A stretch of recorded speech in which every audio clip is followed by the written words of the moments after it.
मिळावा अशी भूमिका मी वेळोवेळी मांडलेली आहे आणि कदाचित त्यांनी आज उपोषण मागे घेतल्याचं तुमच्याकडूनच कळलं आहे. त्याची मी डिटेल माहिती घेईन पालकमंत्री म्हणून.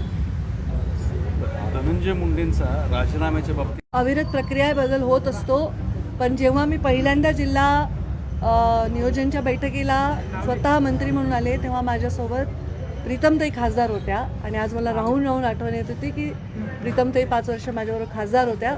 यावेळी नवीन खासदार आलेले आहेत आणि मला वाटतं नमिता मुंदडा माझ्याबरोबर नव्हत्या. मी जेव्हा 5 वर्ष होते त्या नवीन दिसल्या आणि विजयसिंह पंडित नवीन आमदार आलेत. बाकी जवळपास टीम तीच होती.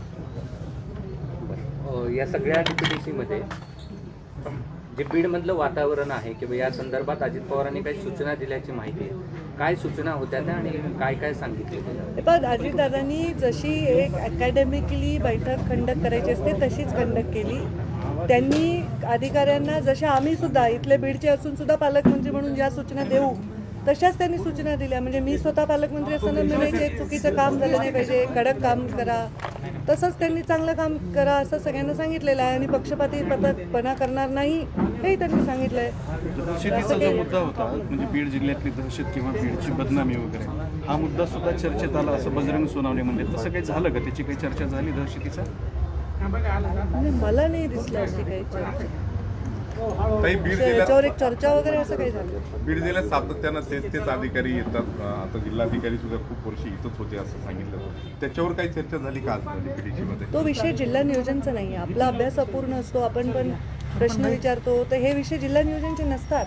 मागच्या वेळी काय निर्णय झाले त्याचा अनुपालन अहवाल असतो, त्याच्यावर आता कार्यकारी काय करणार अधिकारी हे असतं. हे विषय जिल्हा नियोजनचा नाही. बैठकीनंतर अजितदादावर तुमची ह्या व्यतिरिक्त काही चर्चा झाली का? माझी बैठक झाली. बैठकीनंतर माझी काही त्यांच्याशी चर्चा झाली नाही आणि जरी मी त्यांच्याशी चर्चा केल्या एकदा नाही अनेकदा तर त्या चर्चा मी तुम्हाला सांगेन कशावर. राज धनंजय मुंडे यांचा विषय खूप चर्चेमध्ये आहे. आज त्या विषयावर दादांशी तुम्ही काय बोलला का, एक बहीण म्हणून किंवा एक सहकारी म्हणून? माझं म्हणणं आहे कुठल्याही विषयात आपण हस्तक्षेप करणं योग्य नाही. राज ठाकरेंनी ही बैठक झाली होती DPDCची.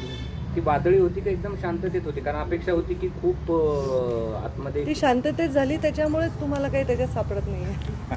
शांततेत झाली.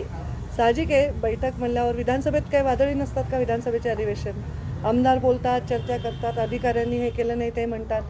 तसं तर एखादा अधिकारी आपलं बोलतोच, तशाच पद्धतीची झाली. मला काही वेगळी बैठक झाली असं वाटलं नाही. इतके वर्ष मी DPCच्या बैठका फक्त वेगळेपण हे होतं की दादा पालकमंत्री म्हणून आलेले. दादांचा तुमचा अनुभव खूप वर्षाचा आहे. दादांची एक वेगळी स्टाईल ऍक्च्युली माझा दादांचा अनुभव नाही. मी